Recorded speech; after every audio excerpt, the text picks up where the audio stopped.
Hello friends, family, and internet strangers. Stephanie here with another cooking video. Today I'll be making something that was trendy at some point. I'm not sure if it still is. I tend to jump on a bandwagon after pretty much everyone else has jumped off of the bandwagon.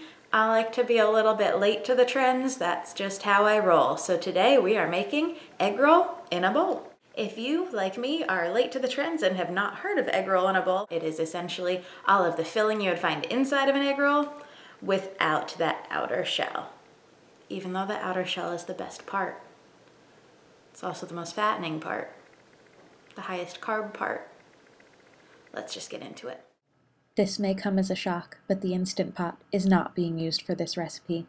It has been banished to the counter with the uneaten hamburger rolls that will never be eaten, and the disinfecting wipes. You can cut your own cabbage, but I use pre-packaged jelly coleslaw mix. You can use ground beef or ground pork. I'm using pork. I've got an onion and ingredients for a sauce. I'm starting off with the sauce. I've got just under a quarter cup of soy sauce.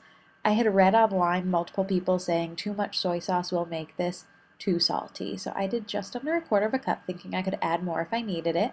I also add a tablespoon of sesame oil. To that, I add an entire tablespoon of my ginger paste, and I add 2 cloves of minced garlic.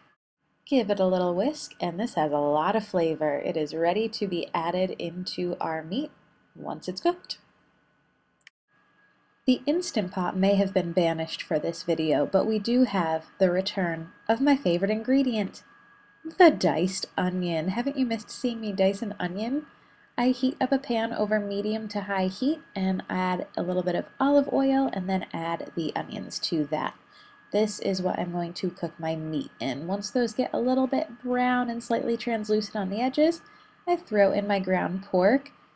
It would be helpful to not have the paper on it, so make sure you remove that before cooking.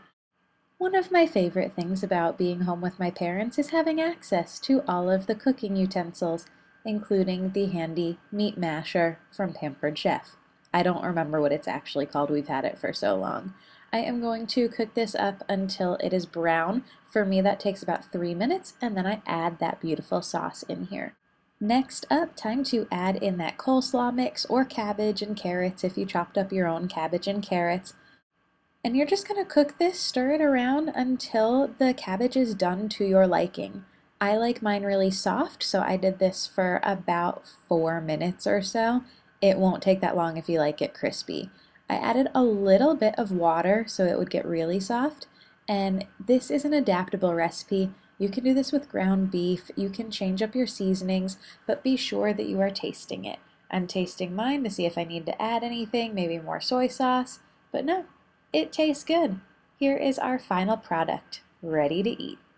My dad and I both really enjoyed this. There were no leftovers, but we were also hungry again a little while later, so not the most filling meal, but it was tasty and fairly healthy.